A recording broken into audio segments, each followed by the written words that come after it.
The air in the negotiation chamber felt thick and heavy, like the calm before a storm. It wasn't a real storm, of course. They were inside the orbital station Epsilon 7, a neutral meeting place built halfway between human space and the vast Cathar Imperium.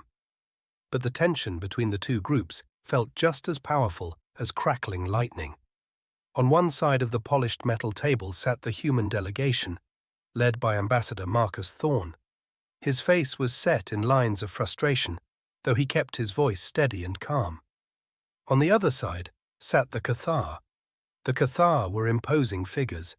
Taller than humans, their bodies were covered in smooth, chitinous plates that shimmered like dark jewels under the station's lights. Their faces were angular, with multiple eyes that blinked slowly, independently of each other. Leading them was High Prelate Vorlag. His plates were a deeper shade of obsidian, marked with intricate gold patterns that showed his high rank. His voice, when he spoke, was a low rumble, like stones grinding together. The problem was a planet, a newly discovered world called Xylos, located right on the edge of both their territories. It was rich in rare minerals, the kind needed for advanced starship engines and powerful energy sources. Both humans and Cathar wanted access to it, needed access to it, according to their respective governments.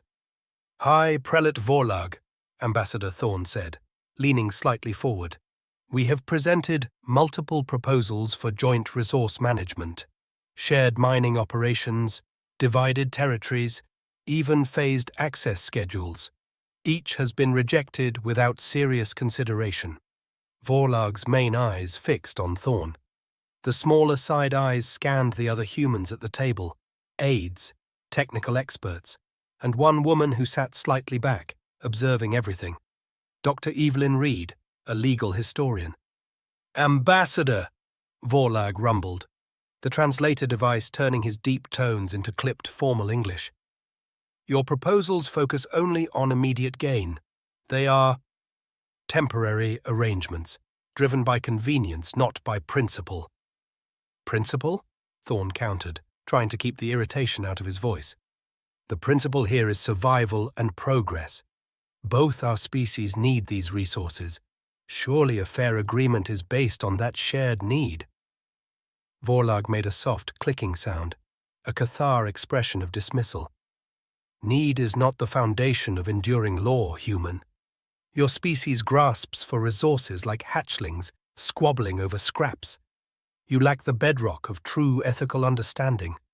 You speak of fairness, but your history shows a constant shifting of rules based on power and opportunity."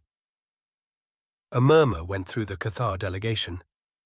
They nodded slowly, their faces unreadable to the humans. They clearly agreed with their leader. They saw humans as impulsive, emotional, and lacking the deep, unchanging legal traditions that guided the Cathar Imperium. "Our traditions," Vorlag continued, placing a large, three-fingered hand flat on the table, "are built upon the ancestral compacts, laws laid down by our first philosopher kings, tested over millennia. They govern how resources are shared, how disputes are settled, how honor is maintained. They are immutable." He seemed to almost spit the last word, as if the human concept of changing laws was distasteful. "And these compacts," Thorne pressed, "do they forbid cooperation? Do they demand sole ownership for the Cathar? They demand that interactions be governed by established permanent principles," Vorlag stated. "They speak of custodianship, of rightful claim based on precedent and adherence to cosmic law. Your offers do not align with these truths. They are merely bids in a marketplace, lacking the weight of true legal philosophy." Dr. Evelyn Reed shifted slightly in her chair. She had been listening intently, not just to the words, but to the way Vorlag spoke about these compacts. He spoke with reverence, almost religious fervor. She wasn't a diplomat or a mining expert. She was here because the Cathar system was known to be based on ancient laws, and someone thought her expertise in the history of human law might somehow be useful. Until now, she had felt distinctly out of place. The negotiations stalled again. Thorne presented logical arguments about mineral vein distribution. Vorlag countered with statements about historical Cathar exploratory paths near the Xylos system centuries ago, implying a prior claim based on principles the humans didn't grasp. It was like arguing about apples and oranges, if the oranges insisted the apples weren't even real fruit. Finally, Vorlag rose slowly to his full height, towering over the seated humans. Ambassador Thorne, it appears we are at an impasse. Your delegation does not seem capable of understanding the foundational principles required for a lasting agreement. Perhaps further discussion is inefficient. The threat was clear. The Cathar were ready to walk away, likely claiming Xylos based on their own laws and daring the humans to challenge them. The room grew colder. Thorne clenched his jaw. This was going nowhere. All their logic, all their offers of compromise, meant nothing against the wall of Cathar tradition. He was about to make one last, probably futile plea, when a quiet voice spoke up from the back of the human side. "High Prelate Vorlag," said Dr. Evelyn Reed. "May I offer an observation?" Vorlag's multiple eyes swiveled towards her, surprised by the interruption from someone who hadn't spoken before. Thorne looked back too, a question in his eyes. What could a historian possibly add now? Ambassador Thorne blinked, momentarily thrown off. He gave Dr. Reed a quick, searching look. Her expression was serious, focused. What could she possibly say? Still, anything was better than the impending collapse of the talks. He gave a slight nod. "High Prelate, this is Dr. Evelyn Reed, one of our leading historians specializing in ancient legal systems. Please, allow her a moment." High Prelate Vorlag tilted his head, his multiple eyes focusing entirely on the human woman.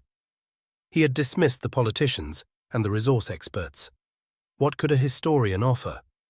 Curiosity, perhaps, made him gesture slightly with one hand. "Speak, historian." The other humans on the delegation shifted uneasily. Whispers were exchanged. A historian? Now? It seemed like a strange last-ditch effort. Dr. Reed stood up, her movements calm and deliberate. She wasn't as tall as the Cathar, but she stood straight, meeting Vorlag's gaze without intimidation. "Thank you, High Prelate, Ambassador," she began, her voice clear and steady in the quiet room. "High Prelate, I listened with great interest to your explanation of the ancestral compacts. It is clear they are the bedrock of your society, embodying principles you hold sacred. I do not presume to lecture you on your laws. Instead, I wish to share something from humanity's own deep past." Vorlag remained silent, waiting. He still suspected this might be a diversion, a way to stall the inevitable breakdown of talks. "Humans," Dr. Reed continued, "often seem young and chaotic to older species, I know. Our current societies are complex, rapidly changing, but our civilization is very old. And like the Cathar, our earliest societies faced fundamental questions. How do we live together fairly? How do we resolve disputes?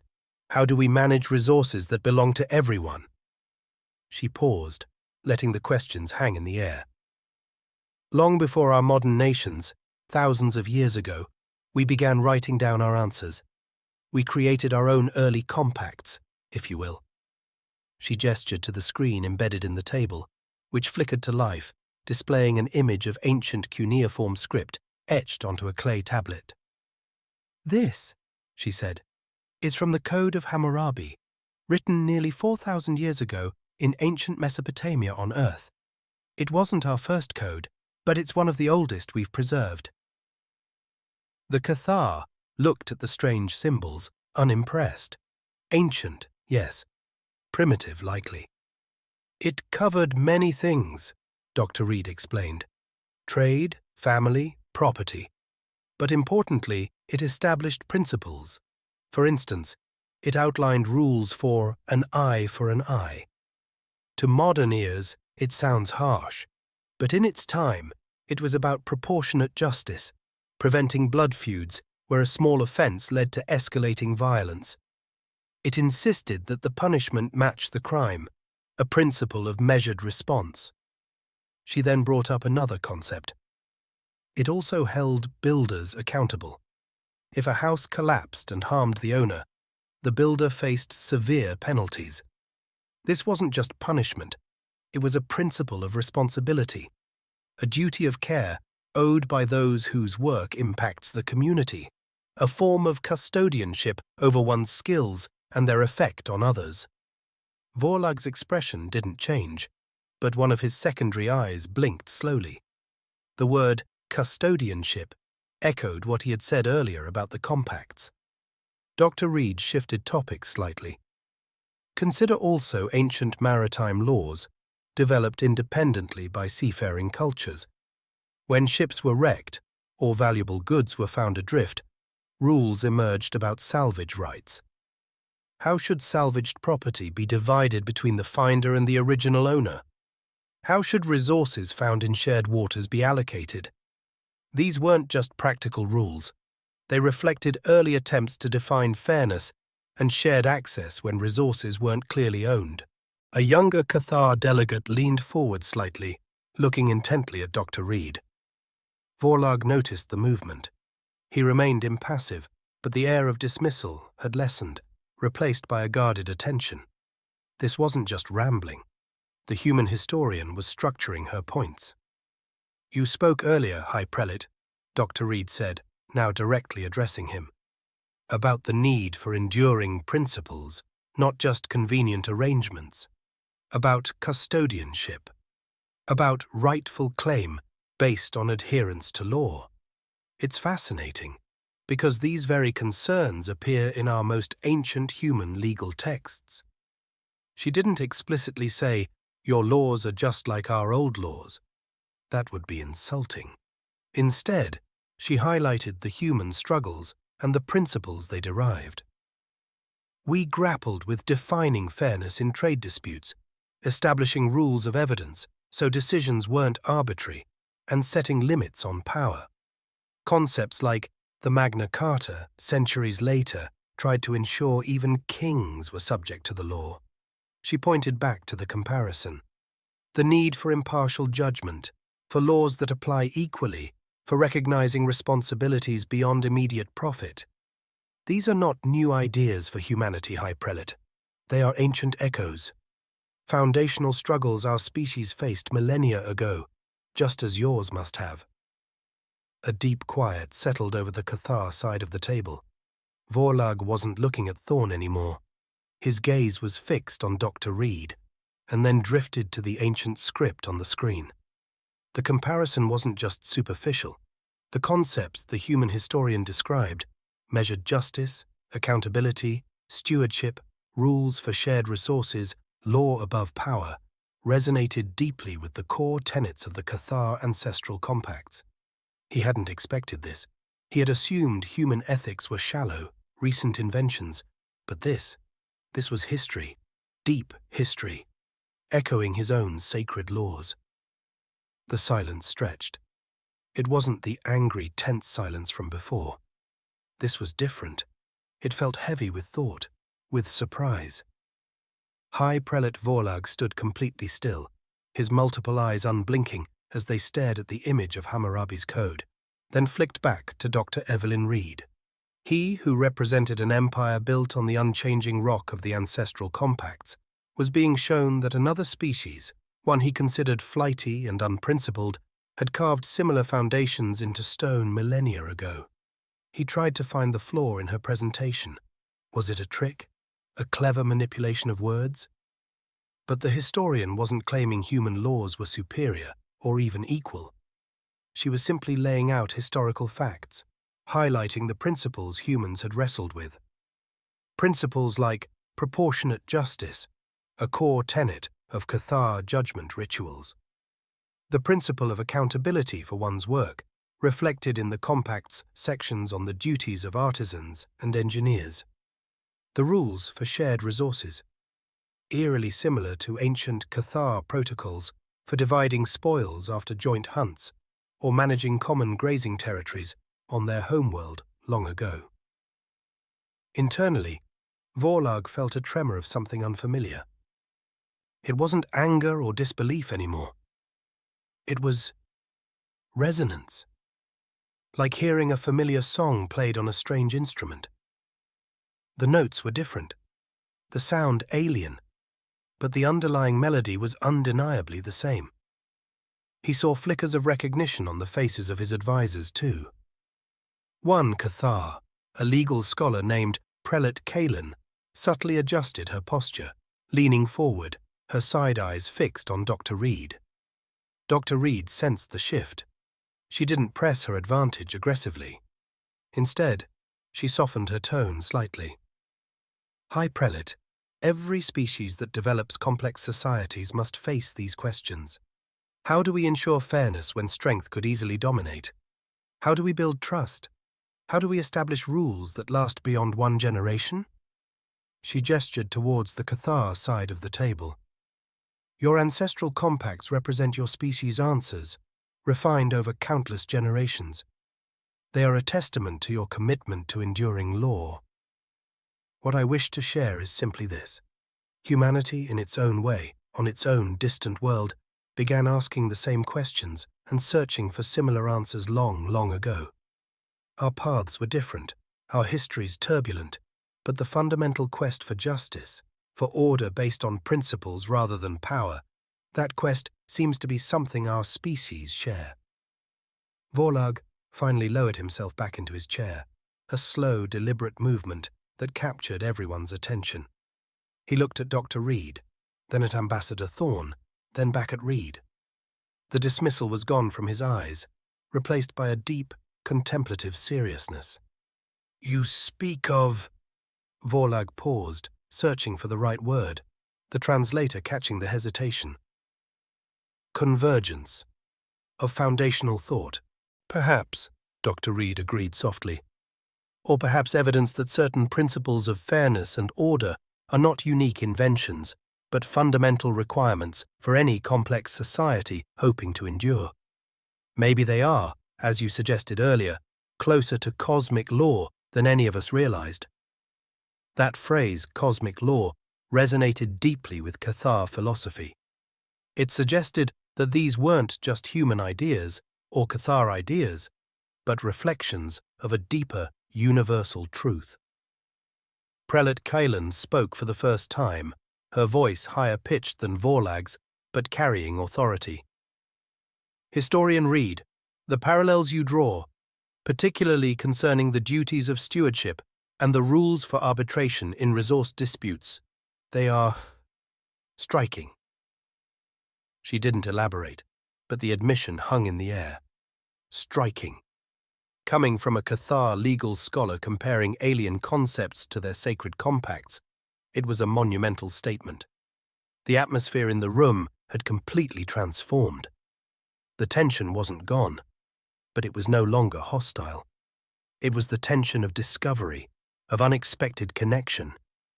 The humans looked at the Cathar not just as rigid obstacles, but as representatives of a civilization that valued principles they could actually understand, even if the application was different. And the Cathar, they were looking at the humans with new eyes, not as primitive latecomers, but as a species with an ancient, complex legal heritage that, somehow, mirrored their own most sacred traditions. Ambassador Thorne watched the exchange, amazed. Where his blunt negotiations and logical compromises had failed, Dr. Reed's quiet history lesson had pierced the Cathar's cultural armor. She hadn't argued about minerals or mining rights. She had offered respect for their tradition and shown them an unexpected reflection of it in humanity's own past. Vorlag steepled his long fingers. This information requires consideration, he stated. It wasn't a dismissal, but a genuine admission. The idea that the core principles of the compacts could have arisen independently in a species so different, it is profound. He looked directly at Dr. Reed. Historian, You have given us much to contemplate. The way he said historian was different now. It held a note of respect, perhaps even awe. The impasse wasn't just broken. The entire foundation of the negotiation had shifted. The argument over Xylos suddenly seemed smaller, less important than the vast, unexpected common ground that had just been revealed. High Prelate Vorlag's words, "Historian, you have given us much to contemplate," seemed to echo in the suddenly quiet chamber. The weight of millennia, both Cathar and human, pressed down on the negotiating table. The immediate dispute over mining rights on planet Xylos felt trivial compared to the vast historical landscape Dr. Reed had unexpectedly illuminated. Vorlag turned to his delegation, exchanging a look with Prelate Kalen. Then, he addressed the humans again, his tone formal but lacking its earlier edge of dismissal. Ambassador Thorn, members of the human delegation, we require a period for consultation among ourselves. This is unexpected data. We request a recess. Of course, High Prelate, Ambassador Thorn replied immediately, recognizing this was not a tactic, but a genuine need. We understand. The Cathar rose and filed out of the chamber with quiet dignity. The humans watched them go, a sense of collective surprise still settling over them. As the door closed, Thorn let out a long breath he hadn't realized he was holding. He turned to Dr. Reed, a look of undisguised admiration on his face. "Evelyn," he said, using her first name for the first time during the tense talks. "That was remarkable. You may have just saved this entire negotiation. More than that, you might have changed fundamentally how they see us." Dr. Reed offered a small, tired smile. "I just presented the history, Ambassador. It seems some foundational truths are more universal than we thought." Her gaze drifted towards the door through which the Cathar had departed. She wondered what intense discussions were happening within their ranks right now, as millennia of assumptions about their own unique legal heritage were being re-evaluated. When the Cathar delegation returned several hours later, the atmosphere was entirely different. The stiffness was gone, replaced by a careful, almost scholarly curiosity. Vorlag resumed his seat, his multiple eyes looking at the humans with a new intensity. Not suspicion, but evaluation. "We have conferred," Vorlag announced, his voice resonating with its usual depth, but now carrying a different weight. Historian Reed's presentation was illuminating. The echoes between the foundational principles of your ancient codes and our ancestral compacts are undeniable. While the paths of our civilizations diverged greatly, it appears we both sought footing on similar bedrock. He paused, letting the significance of this admission sink in.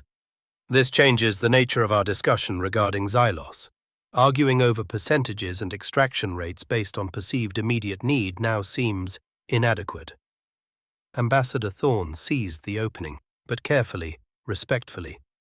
"High Prelate, perhaps then we can approach Xylos not as a prize to be divided, but as a shared responsibility.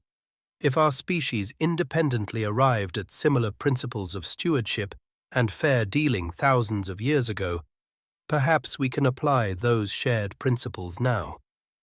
Vorlag tilted his head, considering. Prelate Kalen nodded almost imperceptibly. "An intriguing proposal, Ambassador," Vorlag said. "To manage Xylos not through conquest or temporary bargain, but through principles recognized by both our ancient traditions." "Exactly," Thorn confirmed.